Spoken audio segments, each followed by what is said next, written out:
Reparar el daño a las víctimas del delito y violaciones a sus derechos es una obligación constitucional. Hacerlo con perspectiva de género es una garantía de acceso a la justicia y no repetición. Sobre esto platicaremos con la jueza Enriqueta Velasco. Acompáñenme, comenzamos.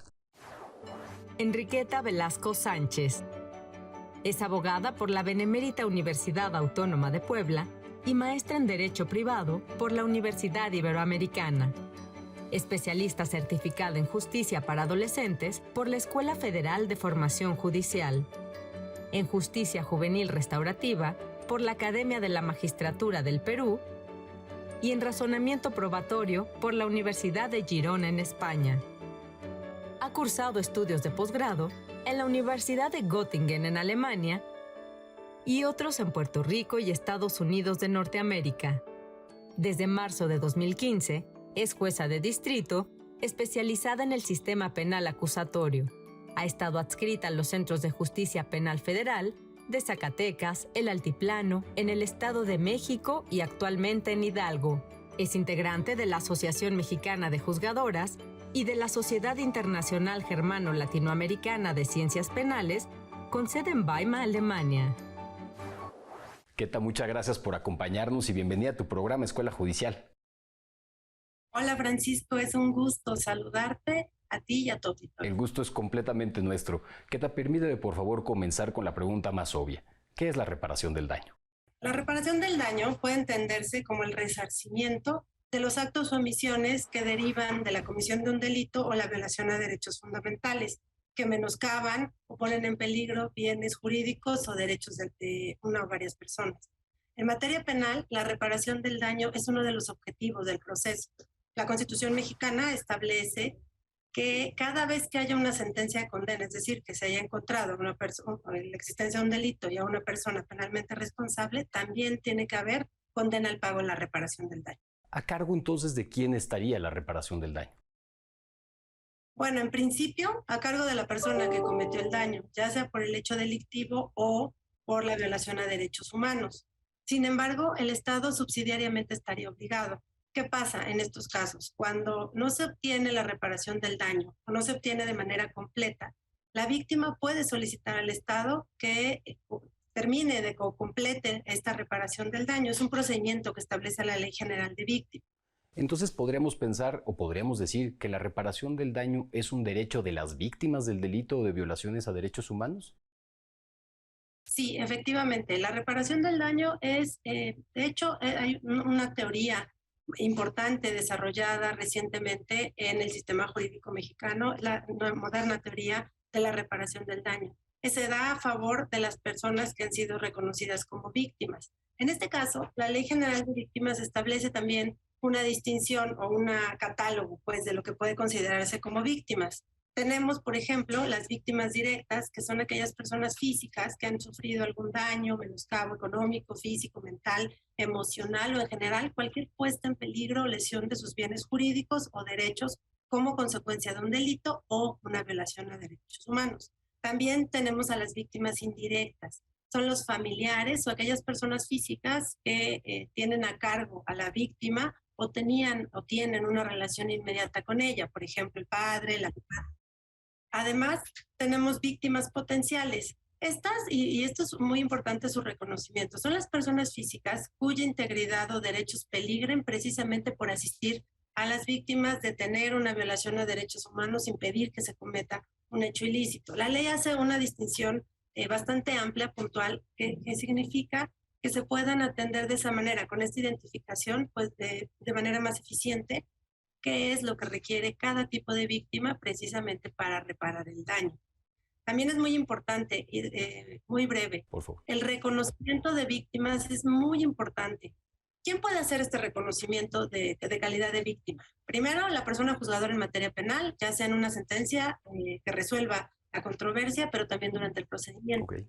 Quien conoce de hechos en materia de paz, quien juzga en materia de amparo, en materia civil, en materia familiar, organismos públicos de protección de derechos humanos, la autoridad responsable de la propia violación a derechos humanos, organismos internacionales reconocidos por el Estado mexicano, la Comisión Ejecutiva de Víctimas y el Ministerio Público. Es de vital importancia este reconocimiento de víctima, porque es a través de él que se tienen diversos efectos. En principio, el acceso a los derechos, garantías, acciones, mecanismos y procedimientos de la Ley General de Víctimas. Otro muy importante, y que esto no es tan conocido, por motivo de este reconocimiento de víctimas, incluso pueden suspenderse procedimientos en cualquier materia, prescripción, caducidad, cualquier plazo procesal puede quedar suspendido cuando la víctima está imposibilitada para acudir a estos procesos a ejercer sus derechos. Y además, desde luego, acceder a los recursos del Fondo para las Víctimas y a la reparación integral de la Ley General de Víctimas, este procedimiento subsidiario a cargo del Estado para el pago de la reparación del daño. Permíteme hacerte una pregunta un poco compleja que vamos a ir atendiendo durante los siguientes momentos del programa. Sin embargo, permíteme comenzar con esta y decirte y preguntarte, ¿en qué consiste de manera general la reparación del daño? Hablábamos ahorita de una reparación integral. ¿Cuáles son las características que esta debe de tener? Sí, bueno, la reparación, como bien lo apuntas, Francisco, tiene que ser integral, es decir, no es una simple operación aritmética cuantitativa, más bien atiende a diversas cuestiones. La reparación integral del daño tiene al menos 5 puntos. Medidas de restitución, es decir, el restablecimiento de los derechos. Medidas de rehabilitación, por ejemplo, atención médica, psicológica. Medidas de compensación por todos los perjuicios, sufrimientos o pérdidas económicamente evaluables, por ejemplo, gastos derivados del hecho victimizante, el pago de consultas médicas, el ingreso que se dejó de percibir. Medidas de satisfacción, por ejemplo, en este caso, y la Corte Interamericana tiene un vasto desarrollo jurisprudencial sobre el tema, la búsqueda de personas, el derecho a la verdad, la participación en la construcción de soluciones. Recientemente ayer estaba escuchando una consideración sobre que incluso se pretende ampliar este derecho, estas medidas de satisfacción a que puedan además considerarse la investigación completa y el castigo a las personas que han sido infractoras de derechos humanos o de algún delito. Este tema del castigo, más adelante lo vamos a platicar. Pero sí es importante porque tiene mucho contexto. El derecho, estas medidas de satisfacción para resarcir un daño no necesariamente implican el pagar un daño con otro daño o el castigo como consecuencia de una violación a derechos fundamentales o por motivo de la comisión del delito. Lo vamos a ir viendo. Pero sí es importante que en este mes de mayo de 2022 se han tenido al menos estos acercamientos en sedes internacionales para considerarlo, para traer a la discusión estas medidas de protección, incluyendo el castigo a quien ha llevado a cabo un hecho ilícito. Y bueno, las garantías de no repetición. Estas garantías implican que se contribuya a que la persona que ha sufrido un delito, una violación a derechos humanos, no tenga que sufrir nuevamente algún tipo de consecuencia como esta, como el delito, como la violación de los derechos. Y bueno, en este caso, fíjate que ahí entran aún más de las cuestiones que platicaremos más adelante sobre esta justicia restaurativa, lo que puede hacerse con fines preventivos especiales o preventivos generales. Entonces, como te decía hace un momentito, la reparación del daño no se trata de una operación aritmética simple, cuantitativa. El daño debe ser reparado de manera integral, cubrir cada uno de sus aspectos. Es algo así como un traje a la medida. Keta, vamos a una breve pausa. Por favor, permíteme regresar justo con esto que estamos mencionando. A nuestra audiencia no se desconecten, estamos comenzando y están viendo Escuela Judicial.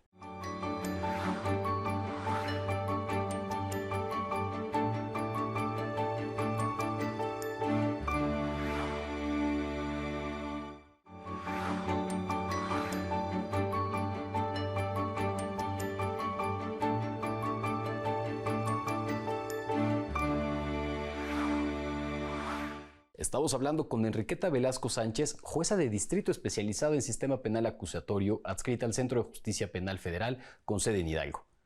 Keta, hace un momento nos platicabas precisamente que la reparación del daño no es una operación aritmética, busca restituir precisamente a las personas en el estado de derechos o en el estado de sus derechos previo al delito, previo a la violación de derechos humanos, lo más en la mayor medida que se pueda.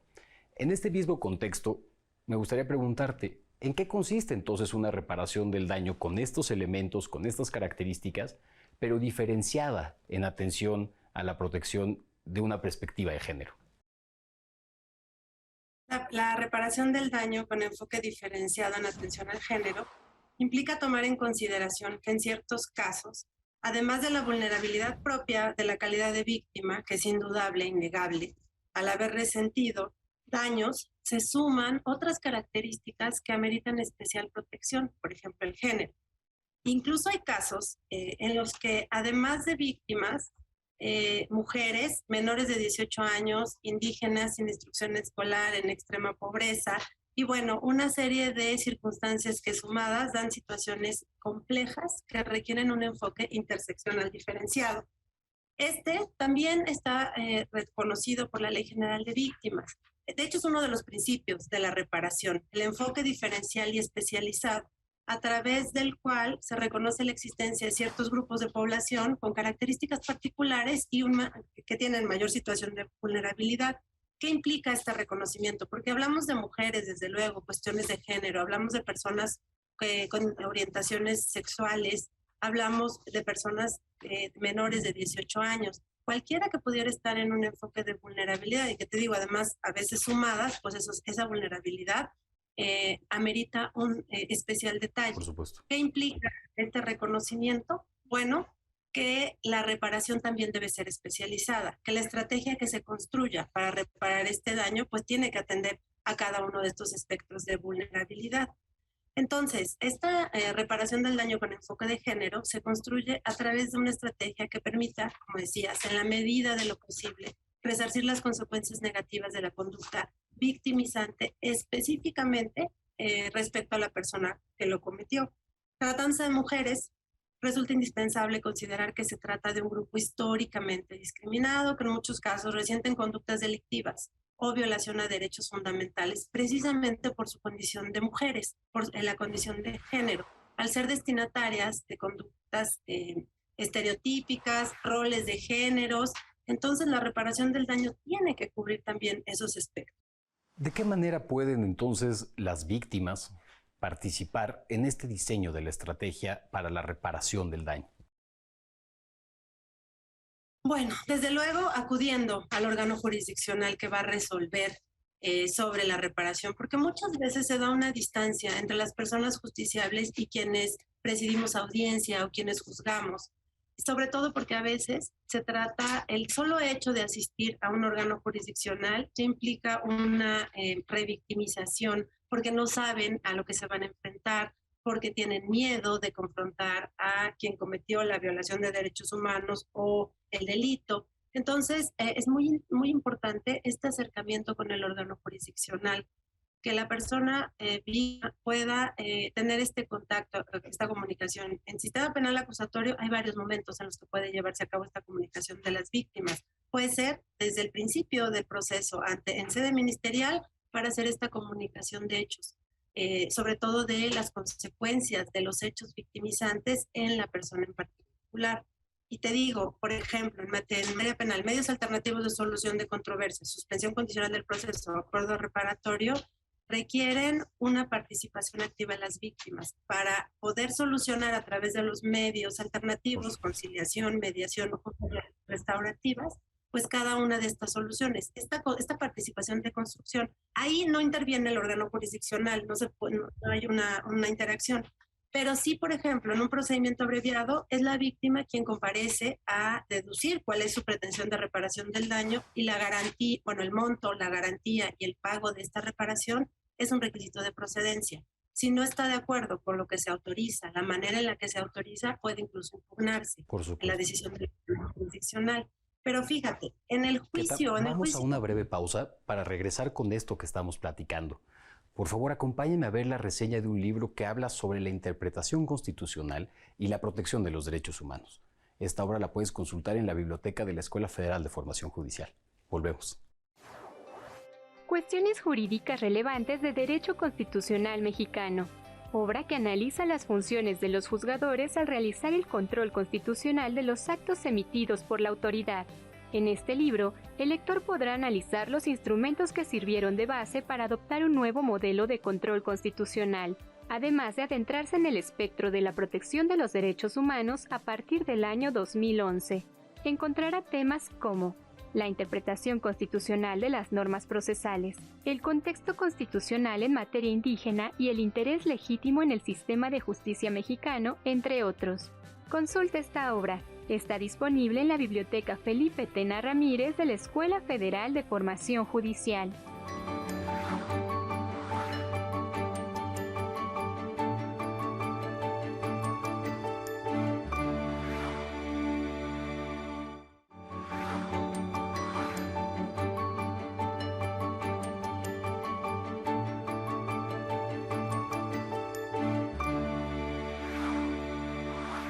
Gracias por continuar con nosotros.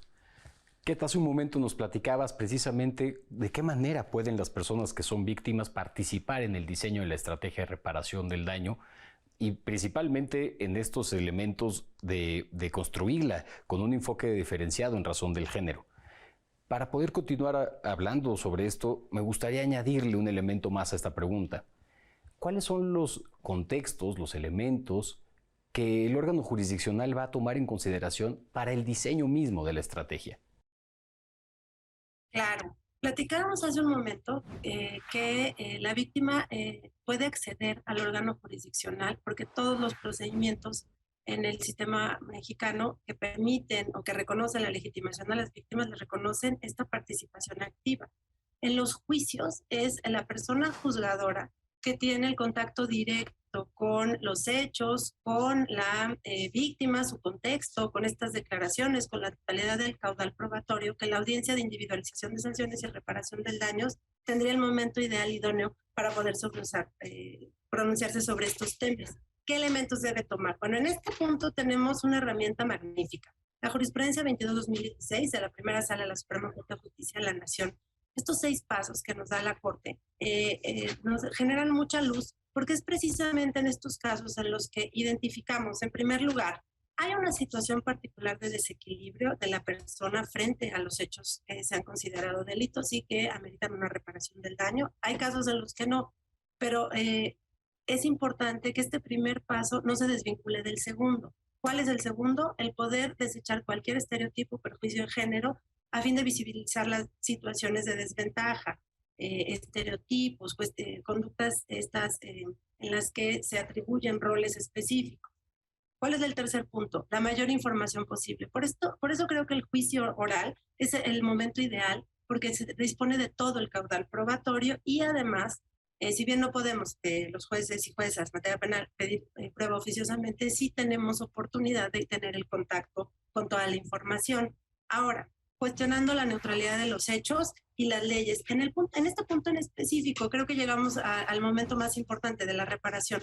Habrá cuestiones en las que un delito pueda repararse en ciertos casos con cierta respuesta por parte del órgano jurisdiccional, pero en los casos particulares de mujeres o personas en situación especial de vulnerabilidad, no necesariamente el impacto de la reparación tendría que ser el mismo.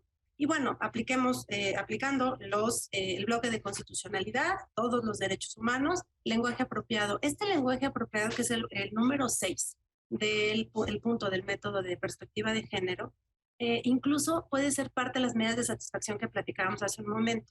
El hecho de reconocer a la persona, de no revictimizarla con el lenguaje, con las palabras, eso por sí mismo puede ser una medida de satisfacción para la reparación del daño. Entonces, y solo para concluir, ¿qué pasa en estos casos? Siguiendo esta analogía que te decía un poco hace un momento, que la reparación del daño es un traje a la medida. Tratándose de mujeres o personas que tengan temas de género, que estén involucrados temas de género, no nada más se trata de un traje a la medida, es un traje en el que debe acudirse a la alta costura.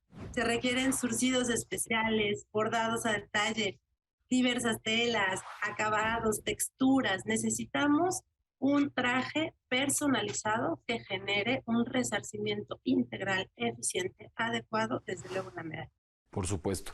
Y me gustaría, con esto último que mencionas, resaltar uno de los elementos que mencionabas al inicio, y es precisamente el potencial transformador que puede tener, el potencial de cambio cultural y de cambio también en la vida de las personas que puede tener la incorporación de la perspectiva de género y, como muy bien lo decías, la perspectiva de derechos humanos en caso de otras interseccionalidades de discriminación, pues precisamente para poder lograr y alcanzar el acceso a la justicia. Keta, te agradezco muchísimo que nos hayas acompañado y sobre todo que nos hayas permitido dialogar contigo para tener las bases que nos permitieran entender esta materia.